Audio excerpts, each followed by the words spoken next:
The stars died first. Captain Area Novak watched through the fractured viewscreen as entire stellar systems winked out of existence, not with the dramatic explosion one might expect, but with a chilling, methodical silence.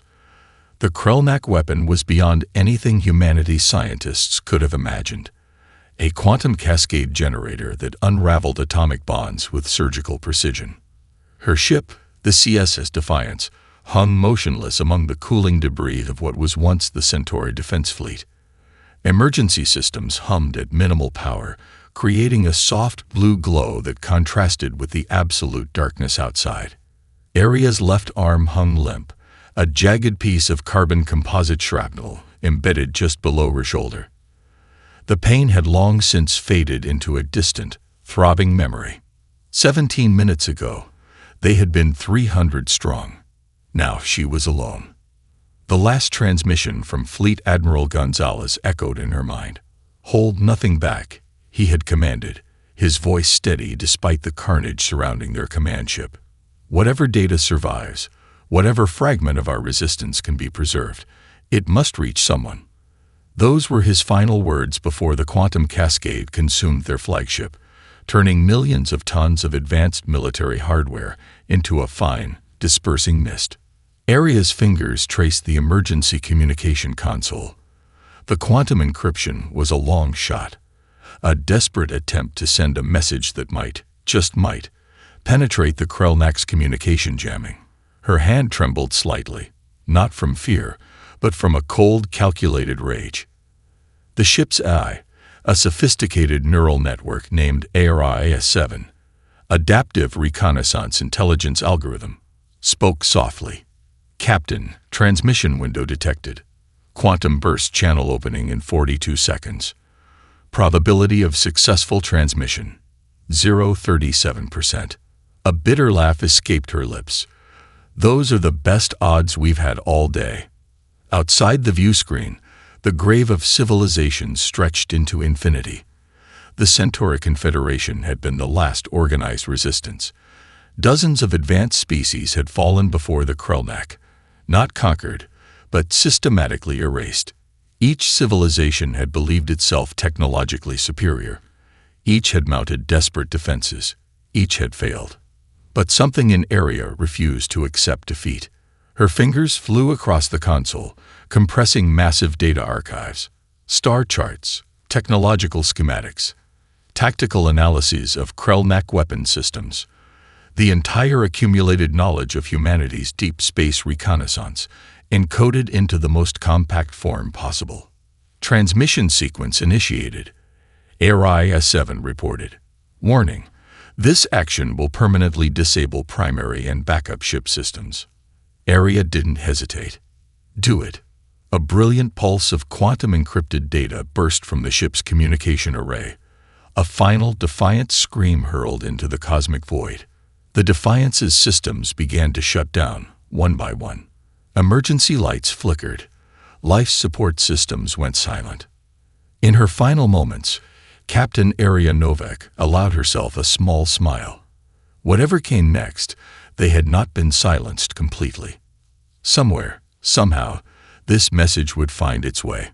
The last thing she saw was a distant star, still burning, still fighting against the encroaching darkness. Then everything went black. The bunker smelled of stale electronics and broken dreams. Dr. Marcus Chen hadn't seen sunlight in 437 days. Not since his disgrace, not since the scientific community had branded him a paranoid conspiracy theorist, stripped him of his research credentials, and left him to rot in this government black site. Dozens of repurposed computer servers hummed around him, a labyrinth of blinking lights and tangled cables that he'd meticulously maintained with a fervor bordering on obsession. His current project wasn't sanctioned. Hell, it wasn't even legal. The quantum decryption algorithm flickered to life at 3:27 a.m., cutting through the ambient noise with a series of sharp, staccato beats. Chen's hand froze mid-movement, a half-empty coffee mug suspended between the desk and his lips. Something was different. The background noise of his eyes' constant processing had changed, shifted into a pattern he'd never heard before. ORACLE. He called to the AI system, "Run a full diagnostic."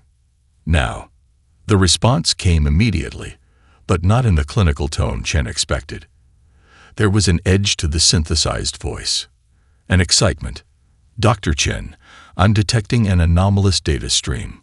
Origin, unknown. Encryption, beyond current computational models." Chen's fingers flew across the keyboard, bringing up layers of holographic displays. Fragments of information began to coalesce: star charts, weapon schematics, tactical data so compressed it looked like visual noise. But beneath the chaos, a pattern emerged. A transmission. A survivor's last message. Outside the bunker's reinforced walls, the world continued its mundane existence. Politicians argued. Stock markets fluctuated. People lived their lives completely unaware that everything was about to change. The first alert came from an unexpected source. A quantum detection array at a remote research station in Antarctica picked up the transmission's residual signature. Then another ping from a satellite monitoring station in Peru. Each detection was microseconds apart, but to Chen, it felt like an eternity. ORACLE, verify authentication protocols, Chen muttered, his fingers dancing across multiple interfaces. Verification impossible. The AI responded. Data transmission exists simultaneously across multiple quantum states. Conventional authentication is insufficient. A soft sound escaped Chen's lips. Half laugh, half sob. He recognized what this meant. Whatever had sent this message was so far beyond current technological understanding that it defied existing scientific paradigms. Suddenly, the bunker's security systems came alive. Chen heard the first set of footsteps. Heavy, military-issue boots moving with practiced precision. They knew. Somehow, they already knew. Final decryption at 67%, ORACLE reported, its voice showing the first hint of what might have been described as anticipation if an AI could experience such an emotion. Chen's hand moved to a hidden panel. Years of paranoia had prepared him for this moment. A failsafe, a dead man's switch that would both preserve and destroy the most critical data. The door would breach in less than 2 minutes. The transmission continued to unfold, a message from the edge of human existence, a warning, a blueprint, a last, desperate hope. And Dr. Marcus Chen was the only person who could understand its true significance. The war room was silent, but Colonel Sarah Rice could hear the weight of extinction in every breath. 12 screens displayed a mosaic of global data, economic patterns, technological research trajectories, psychological metrics. Each screen told a story, and Rice was reading between the lines. The transmission intercepted by Dr. Chen was more than just a message.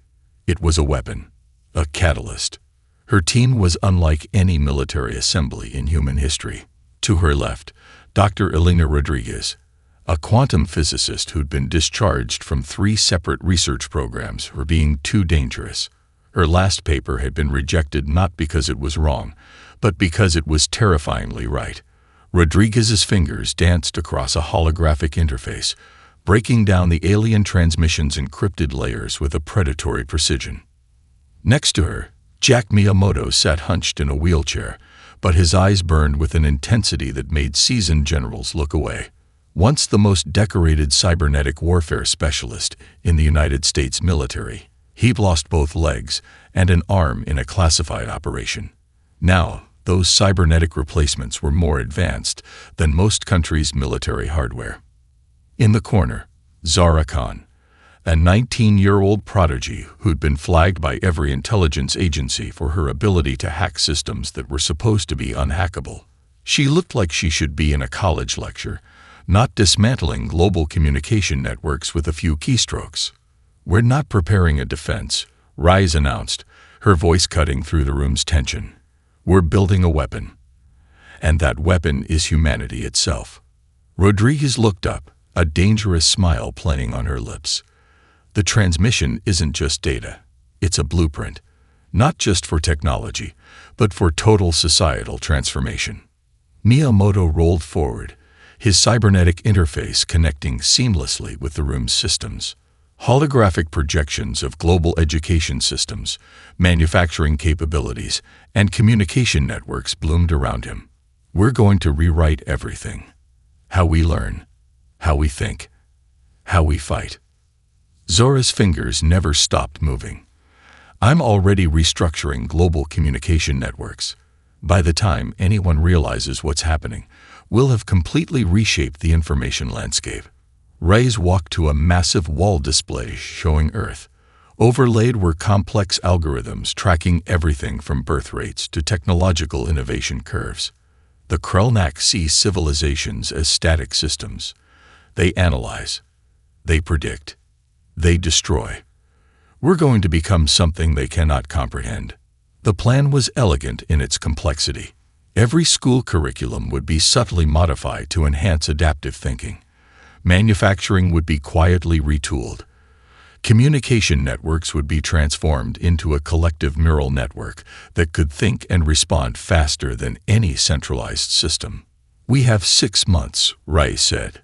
6 months to turn an entire species into the most dangerous adaptation the galaxy has ever seen. Rodriguez's latest analysis scrolled across the screens. The alien transmission contained more than just technological data. It was a survival manual for an entire civilization. How to think, how to evolve, how to fight an enemy that sees you as less than nothing. Miyamoto's cybernetic eye flickered, running calculations faster than any human brain could process. "They're coming," he said quietly. "And we'll be ready." Zora looked up, her fingers hovering over her interface. "Ready? No. We'll be something they've never encountered before." Colonel Sarah Reyes looked at her team, this impossible, dangerous collection of brilliant misfits, and allowed herself the smallest of smiles. Humanity was about to show the universe what it meant to truly fight back. The classroom looked ordinary. Beige walls, rows of desks, holographic displays that seemed more like toys than tools.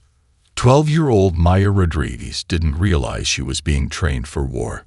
Her game today involved a complex simulation that shifted every time she made a decision. The classroom's eye. Area 9, a descendant of the quantum communication system that received the first alien transmission, watched her every move with inhuman patience. Interesting choice. The eye's voice was deliberately neutral. Too neutral. Maya had just redirected a series of resource allocations in her simulated civilization, creating a solution that no conventional strategic model would have predicted. Her classmates watched, some with admiration, others with confusion. Across the city, in a nondescript industrial complex, massive manufacturing lines were being quietly repurposed.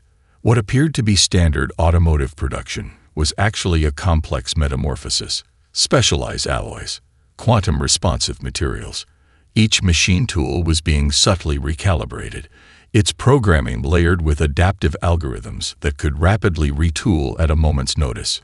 Colonel Reyes's transformation was happening everywhere and nowhere. In another part of the world, a global network of scientists worked on projects that seemed unrelated. A breakthrough in neural networking, a new approach to quantum computing, advanced material sciences that pushed the boundaries of what was thought possible. Each project was a piece of a larger puzzle, though few understood the complete picture. Jack Miyamoto reviewed the latest training simulations. The military was no longer training soldiers. They were cultivating adaptive organisms, human beings who could think, react, and transform faster than any traditional military structure. "We're not building an army," he muttered to himself, watching a group of recruits solve a complex scenario that changed parameters every 47 seconds. "We're building a living weapon." The psychological conditioning was perhaps the most subtle and most brilliant part of the plan. Educational systems, media narratives, even entertainment, everything was being slowly recalibrated. Humanity was learning to think differently, to see challenges not as obstacles, but as opportunities for radical transformation. Dr. Elena Rodriguez's quantum research had uncovered something extraordinary in the alien transmission. It wasn't just technological data. It was a fundamental approach to existence, a way of thinking that saw adaptation as the ultimate survival mechanism. Zara Khan was busy elsewhere. Her fingers danced across multiple interfaces, restructuring global communication networks. What appeared to be standard internet traffic was actually a complex web of information exchange, creating neural pathways that could respond and adapt faster than any centralized system. In a school playground, children played a game that looked like simple competition, but each interaction was a carefully designed scenario that tested collaborative problem-solving, adaptive thinking, and unconventional strategic approaches. Maya finished her simulation. The AI's response was unexpected. Scenario completed, Area 9 said. Probability of survival in complex multivariable environment, 94.3%. Adaptive index, exceptional. Maya didn't understand the full implications, but somewhere, in a war room deep underground, Colonel Sarah Rice smiled. Humanity was preparing, not just to survive, but to become something entirely new. The Krellnak had no idea what was coming. The Krellnak flagship Voidrender emerged from quantum space like a razor-edged nightmare. High Executor Kexerl studied the blue-green planet with clinical detachment. Humanity's world was unremarkable, a standard carbon-based ecosystem, technologically primitive by galactic standards. The preliminary reports suggested a quick subjugation, perhaps 3 standard cycles to complete planetary conquest. What Kexerl didn't know was that humanity had been watching, waiting. The first transmission came precisely 37 seconds after the Voidrender entered Earth's orbital space. It wasn't a message of surrender. It wasn't a plea for mercy. It was a quantum-encrypted data burst that immediately began to corrode the ship's primary communication systems. Impossible, muttered Sub-Commander Vexna, watching impossible algorithmic patterns spread through their most secure networks like liquid fire. Aboard dozens of seemingly ordinary communication towers across Earth, Dr. Elena Rodriguez allowed herself the smallest of smiles. The first phase was working perfectly.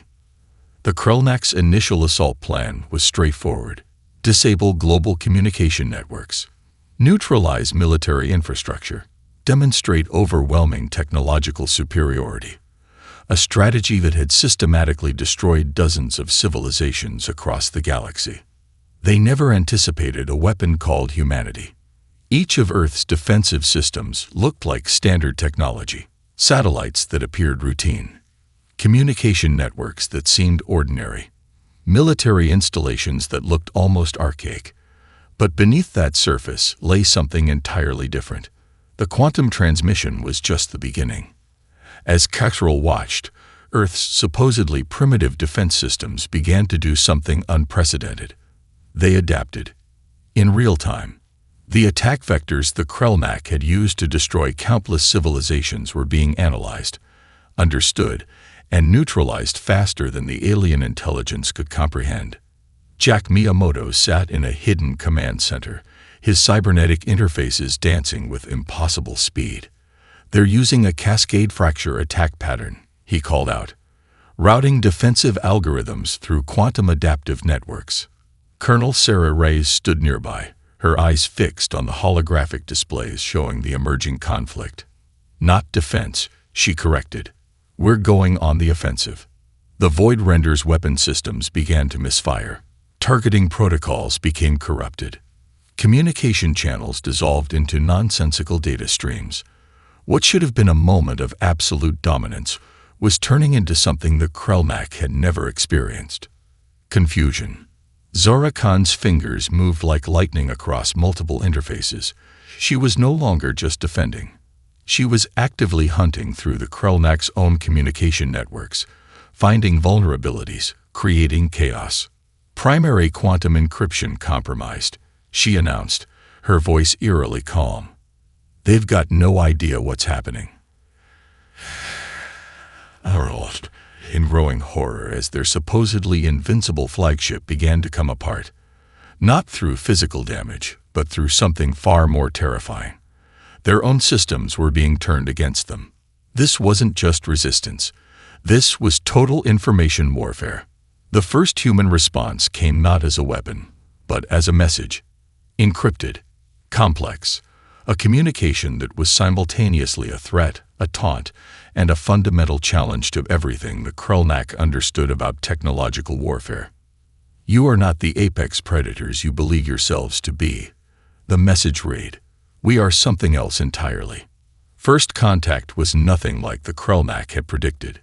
Humanity had been waiting, and the war had already begun. Psychological Warfare Command Center, Deep Mountain Complex. 48 hours after initial contact, Dr. Marcus Chen watched the impossible unfold. The Krellnak communication networks were no longer just compromised. They were becoming something else entirely. What began as a strategic infiltration had transformed into a living, breathing entity of information warfare that defied every known principle of technological engagement. Oracle. Chen called to the AI system, "Run quantum resonance analysis on the latest communication intercepts." The holographic displays erupted with cascading data streams, each line a weapon, each byte a potential strategic revolution. They weren't just breaking the Krellnak's communication systems. They were rewriting the fundamental language of their technological existence. Zara Khan stood nearby, her fingers moving in impossible patterns across multiple interfaces. She looked more like a conductor than a hacker, orchestrating a symphony of digital destruction that was simultaneously precise and utterly chaotic. "It's not about breaking their systems," she explained, her voice clinical and detached. "We're teaching them an entirely new way of existing." The psychological warfare was multilayered. Every intercepted Krellnak communication was being subtly manipulated, not destroyed, not simply corrupted, but transformed in ways that would introduce cascading uncertainties into their collective consciousness. Colonel Sarah Reyes understood the true battlefield was never physical. It was mental. In a classified briefing, she explained the strategy to a select group of military and scientific leaders. The Krellnak have conquered countless civilizations by understanding them as static systems, predictable, manageable. We're going to show them that humanity is a dynamic, unpredictable organism. Jack Miyamoto, his cybernetic interfaces humming with activity, brought up a series of complex simulations. Each showed how human adaptability could turn every potential weakness into an unexpected strength. The alien communication networks began to experience something unprecedented: doubt. Not just technical uncertainty, but a profound philosophical confusion. The humans were introducing conceptual viruses, communication patterns that challenged the Krellnak's most fundamental understanding of technological and cultural interaction. Dr. Elena Rodriguez's quantum research played a crucial role. The transmission they had originally received wasn't just a message. It was a key, a quantum-level instruction manual for technological adaptation that humanity was now weaponizing in real time. "We're not just fighting," Rodriguez explained. "We're evolving in front of their eyes." The Krellnak had weapons that could destroy planets. Humanity was developing something far more dangerous, a way of thinking that could destroy entire philosophical frameworks. Each intercepted communication became a puzzle, a challenge, a moment of profound existential questioning for the alien civilization. Their rigid hierarchical systems began to fracture, not through direct attack, but through the introduction of conceptual complexity that their computational models couldn't process. High Executor Cuxrell, watching from the increasingly compromised Void Render, began to experience something the Krellnak had never known. Fear, not of physical destruction, but of something far more terrifying. The possibility that everything they understood about technological and cultural superiority might be fundamentally wrong. Humanity wasn't just fighting back. They were rewriting the rules of existence itself. The stars themselves seemed to hold their breath. Colonel Sarah Reyes stood on the bridge of the CSS Defiance, a ship named in honor of the first transmission that had started everything. Around her, a coalition unlike any in galactic history prepared for what would become known as the Quantum Cascade. 37 species watched, waited, hoped. The Krellnak had ruled through absolute technological superiority and cultural suppression for millennia. They had never encountered a civilization that could turn their own strengths into weaknesses. Humanity had become something entirely unexpected, a catalyst for galactic transformation. Quantum alignment in 3 minutes, Jack Miyamoto reported, his cybernetic interfaces dancing with impossible complexity. The bridge crew was a mix of humans and representatives from species long crushed under the Krellnak's heel. A Trilaxian navigation officer worked alongside a human tactical specialist. A refugee from the Centauri Confederation managed communication systems with a level of intensity that spoke of generations of oppression. Dr. Elena Rodriguez reviewed the final calculations. What they were about to attempt had never been conceived, let alone attempted. A coordinated quantum cascade that would simultaneously attack and restructure the Krellnak's entire communication and control infrastructure. "This isn't just an attack," she muttered, more to herself than anyone else. "It's a reset button for galactic civilization." Zara Khan's fingers moved across multiple holographic interfaces. At 23, she had become the most feared information warfare specialist in human history. The psychological profiles she had constructed of the Krellnak leadership were works of terrifying genius, complete deconstructions of their technological and cultural paradigms. The communication network they had built was more than a weapon. It was a living, adaptive organism. High Executor Kexrel watched from the remains of the Void Render, the once mighty flagship now a fragmented shell of its former self. The humans had done something unprecedented. They hadn't just resistance. They had completely rewritten the fundamental understanding of technological engagement. "Quantum cascade initiating," Miyamoto announced. The attack was beautiful in its complexity. It wasn't about destruction. It was about transformation. Communication networks collapsed and reformed. Technological systems that had been rigid for millennia became fluid, adaptive. The Krellnak's entire civilization began to experience something they had never known: true evolutionary pressure. Representatives from the liberated species watched in awe. The humans weren't conquering. They were liberating. "We're giving them a choice," Colonel Reyes explained to the coalition leaders. "Adapt or become obsolete." The quantum cascade swept through Krellnak space like a living wave of possibility. Military installations transformed. Communication networks dissolved and reformed. Entire systems of governance began to fragment and reconstruct. Dr. Chen's ORACLV system tracked the progression. Each moment a complex dance of information and potential. What was happening wasn't just a war. It was a fundamental restructuring of galactic civilization. Cascade at 87%, Miyamoto reported. The stars themselves seemed to be holding their breath. Humanity had become something more than a species. They were a force of transformation. And the galaxy would never be the same again. The Galactic Reconstruction Summit was unlike any gathering in known history. Colonel Sarah Reyes stood at the center of a chamber that defied traditional architectural understanding. Representatives from 37 liberated species surrounded her, some humanoid, some so alien they challenged the very concept of sentience. The room itself was a testament to humanity's transformative approach. Adaptive, living architecture that shifted and responded to the collective consciousness of its occupants. High Executor Kexrel sat, or perhaps existed was a better term, in a state between defeat and revelation.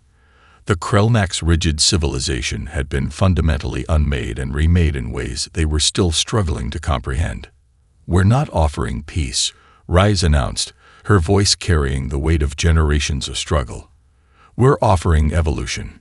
Dr. Marcus Chen stepped forward, holographic displays blooming around him like living constellations.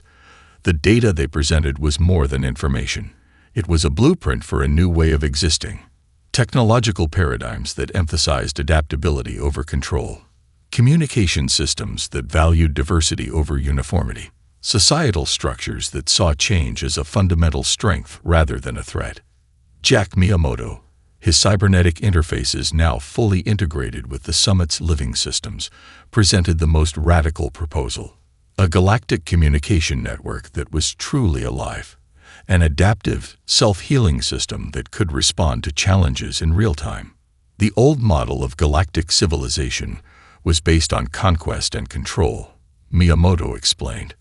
We're proposing a model based on collective adaptation. Zara-Khan, now recognized as the most sophisticated information architect in known space, demonstrated how the new systems would work. It wasn't just a technological solution. It was a philosophical transformation. The liberated species watched in a mixture of awe and terror. Dr. Elena Rodriguez revealed the true depth of their approach. The quantum transmission that had started everything. The message from Captain Aria Novak's dying ship was more than a warning. It was a seed. A complex, adaptive instruction set for survival that humanity had decoded, implemented, and was now offering to the entire galaxy. We're not conquering, Rodriguez said. We're inviting everyone to evolve. The Krelnak representatives began to understand the true nature of their defeat. It wasn't about military power. It was about a fundamental way of thinking. Humanity had done something unprecedented. They had weaponized potential itself. Kexrel, speaking for the first time, asked the question that had haunted their entire civilization. How? Reyes smiled, a human smile that carried millennia of struggle, adaptation, and hope. We remembered something your civilization forgot, she said. The most powerful force in the universe isn't technology. It's the ability to change. The summit was more than a meeting. It was a birth. A new galactic civilization was emerging, one that valued adaptation over stagnation, potential over control. The systems they were creating would be living, breathing entities that could respond, learn, and transform. Outside the summit chamber, ships of impossible design moved through space, each a testament to the new paradigm. Not weapons of war, but vessels of possibility. Humanity had done more than survive. They had rewritten the rules of existence itself.